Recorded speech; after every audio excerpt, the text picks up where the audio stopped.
Hello friends, आज आप समझशू basic ट्रांसफॉर्मरનું operation અને એના મેન્ટેનન્સ વિશે. બરાબર છે. બેઝિક ટ્રાન્સફોર્મરનો પ્રિન્સિપલ શું છે?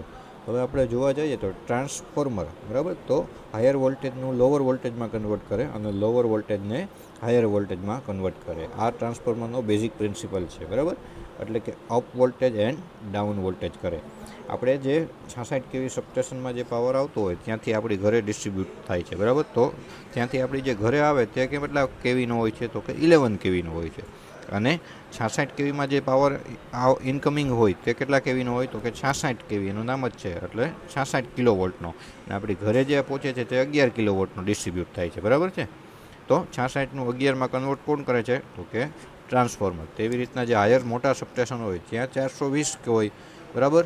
તો 420માંથી કન્વર્ટ કરે ઓછા વોલ્ટેજમાં. તો આ બધું લોઅર વોલ્ટેજમાં કન્વર્ટ કરવાનું કામ કોણ કરે છે? ટ્રાન્સફોર્મર. તો આ બેઝિક પ્રિન્સિપલ ઓફ ટ્રાન્સફોર્મર આવું છે કે લોઅર વોલ્ટેજમાં કન્વર્ટ કરે અને લોઅર વોલ્ટેજને હાયર વોલ્ટેજમાં કન્વર્ટ કરે છે, બરાબર છે. હવે આપણે એની બેઝિક ફિગર જોઈ. ટ્રાન્સફોર્મરનું કન્સ્ટ્રક્શન અંદર કઈ રીતના હોય, ટ્રાન્સફોર્મરમાં અંદર શું હોય, તો અહીંયા તમે જોઈ શકો છો. આ એની અંદર કન્સ્ટ્રક્શનની ફિગર છે, બરાબર.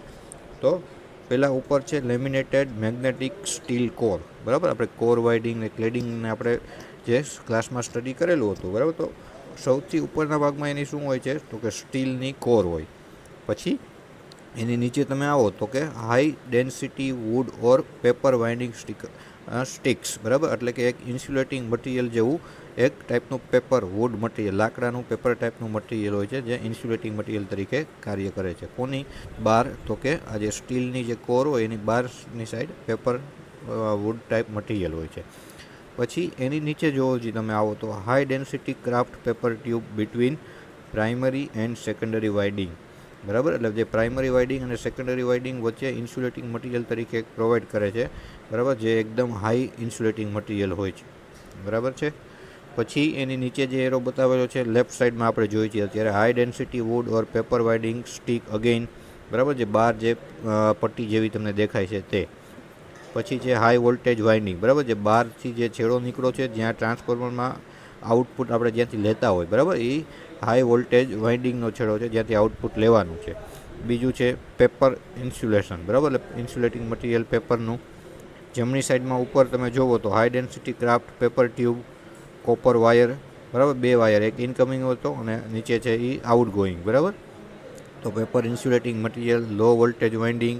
ઓલી બાજુ રાઈટ સાઈડ લેફ્ટ સાઈડમાં હાઈ વોલ્ટેજ વાઇન્ડિંગ છે, આ બાજુ લો વોલ્ટેજ વાઇન્ડિંગ છે, બરાબર. તો આ બેઝિક ટ્રાન્સફોર્મરનું અંદરનું કન્સ્ટ્રક્શન આવું હોય છે. ક્લિયર? હવે ટ્રાન્સફોર્મર એક્શન, બરાબર. તો આમાં તમે જુઓ, transformer action depend upon magnetic line of force maintain above as the instant transformer primary under. એટલે કે શું કહેવા માગે છે? તો કે ટ્રાન્સફોર્મરનો વર્ક, તો કે ટ્રાન્સફોર્મરમાં એસી સપ્લાય તમે એક સાઈડ ઇનપુટમાં 230 વોલ્ટ આપો અને આઉટપુટમાં તમારે 12 વોલ્ટ 9 વોલ્ટ જોતા હોય, બરાબર. આપણે સ્ટડી રિલેટેડ જે આપણે અમુક જે પ્રોજેક્ટ બનાવતા હોય તેમાં શું હોય? તો કે 230 વોલ્ટના 12માં કન્વર્ટ કરે, 9માં કન્વર્ટ કરે. એવી રીતના જે સબસ્ટેશનમાં મોટા ટ્રાન્સફોર્મર હોય કે જે હાયર વોલ્ટેજને તો કે ભાઈ 66ને 11 કેવીમાં કન્વર્ટ કરે છે. પછી ઘણીવાર શું થાય છે, બહુ જ 420માં હોય તો એને 66માં કન્વર્ટ કરે.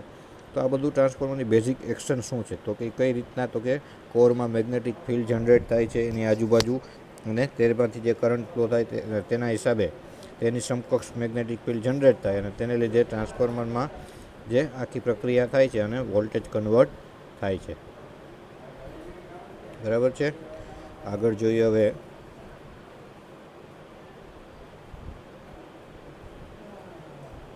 હવે 60 ટાઈમ 50 સાયકલ આપણને ખબર છે. આપણે ઇન્ડિયામાં કેટલું છે? તો કે ઇન્ડિયાની અંદર ફ્રિકવન્સી કેટલી છે? 50 હર્ટ્ઝ. યુએસ યુકેમાં ત્યાં બધે કેટલી છે? 60 હર્ટ્ઝ. એટલે કે આપણે ફ્રિકવન્સી 50 હર્ટ્ઝ છે, બરાબર છે. આગળ જોઈએ હવે. હા, બરાબર. ટ્રાન્સફોર્મરની બેઝિક એક્શન કઈ રીતના તેમાં મેગ્નેટિક ફિલ્ડ જનરેટ થાય છે. હવે તમે આ ફિગર જુઓ તો કે એમાં એસી જનરેટર, બરાબર, એસી સિગ્નલ જનરેટ કરે છે.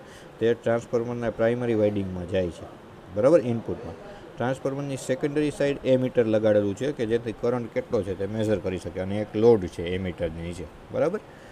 હવે શું થશે? જેવો ટ્રાન્સફોર્મરના primary winding side current flow થયો એટલે શું થશે? સેકન્ડરી વાઇડિંગ સાઈડ બને મેગ્નેટિક ફિલ્ડ ક્રિએટ થાય છે. જો ઉપર એરો મારીને લખેલું છે a lettering current accompanied by rising and polarizing flux, એટલે કે પ્રાઇમરી સાઇડ કરંટ ફ્લો થયો કોઇલમાંથી, જેને લીધે ફ્લક્સને લીધે સેકન્ડરી સાઇડ પણ મેગ્નેટિક ફિલ્ડ ક્રિએટ થાય છે. એટલે secondary coil in alternating field of first coil.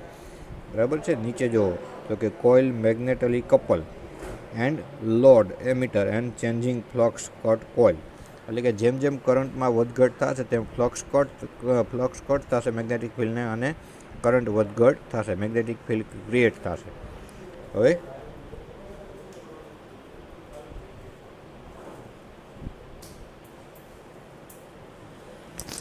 આ એની ટ્રાન્સફોર્મરની basic figure, primary coil winding અને સેકન્ડરી કોઇલ વાઇન્ડિંગ. બરાબર.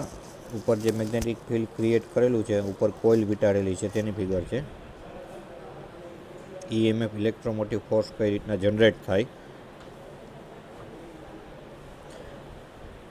હવે વોલ્ટેજ કરંટ રેશિયો. બરાબર. ટ્રાન્સફોર્મરના વોલ્ટેજ E1/E2, એટલે કે પ્રાઇમરી સાઇડ જનરેટ થતા plus secondary side, E1/E2 is equal to N1/N2 is equal to I2/I1.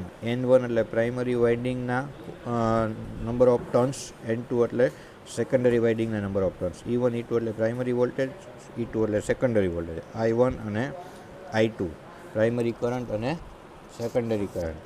Okay. તો અને તમે E1 I1 ને તમે કરતા બનાવો તો E1 I1 બરાબર શું થાય? E2 I2 થાય. તમે એકાદી વેલ્યુ લ્યો અને તમે મૂકો. બરાબર. ફોર એક્ઝામ્પલ E1 ની વેલ્યુ 110 છે, N1 N2 number of turns તમને ખબર છે, તો તમને E2 આરામથી તમને મળી જાય. આવા એક્ઝામ્પલ એક્ઝામમાં પૂછાય છે મિત્રો, ખાસ MTCમાં. હવે એવી રીતના I2ની વેલ્યુ ફાઇન્ડ કરવી હોય, બીજી 3 વેલ્યુ ખબર હોય તો તમને I2 પણ તમે ઇઝીલી ફાઇન્ડ કરી શકો છો. બરાબર છે. આગળ જોઈએ હવે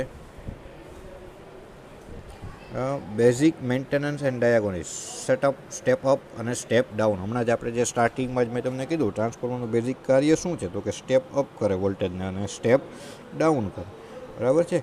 તો કે જો હવે પ્રાઇમરી સાઇડ શું છે? Alternating current generator. બરાબર. જે લેફ્ટ સાઇડમાં તમને દેખાય છે, AC સિગ્નલ ત્યાંથી આપ્યું. બરાબર. સ્ટેપ અપ ટ્રાન્સફોર્મર છે તેમાં તો 1:5 રેશિયો. બરાબર. એટલે પ્રાઇમરી સાઇડના ટર્ન ઓછા છે અને સેકન્ડરી સાઇડના ટર્ન વધારે છે. દેખાય છે તમને? કારણ કે કેવું ટ્રાન્સફોર્મર છે? સ્ટેપ અપ, એટલે પ્રાઇમરી સાઇડનો ટર્ન ઓછા છે કોઇલમાં અને સેકન્ડરી સાઇડના ટર્ન વધારે છે.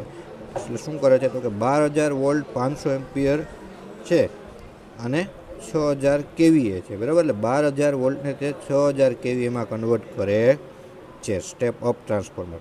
પછી શું કર્યું? જે આઉટપુટમાં જે 6,000 વોલ્ટ મળ્યા, બરાબર, 100 એમ્પિયર 6,000 kVA, તેને ટ્રાન્સમિશન લાઇન દ્વારા સ્ટેપ ડાઉન ટ્રાન્સફોર્મરમાં આપ્યા. એટલે જેલા હાયર વોલ્ટેજ હતા હવે એને શું કરવા પડશે? લોઅર વોલ્ટેજમાં. એટલે જો હવે આમાં પ્રાઇમરી સાઇડ ટર્ન રેશિયો વધારે છે, બીજું ટ્રાન્સફોર્મર જમણી સાઇડમાં છે સ્ટેપ ડાઉન, તેની વાત કરીએ છીએ આપણે. બરાબર. તો તેમાં પ્રાઇમરી સાઇડ ટર્ન રેશિયો વધારે છે અને આમાં ટર્ન સેકન્ડરી સાઇડ ઓછા છે, કારણ કે સ્ટેપ ડાઉન કરવાનું છે. એટલે શું કરશે પાછું? તો કે 6,000 વોલ્ટ 1,000 એમ્પિયર ટુ 6,000 kVA, 6,000 kVAનું 6,000 વોલ્ટમાં પાછું એ સ્ટેપ ડાઉન કરી નાખશે. બરાબર છે. તો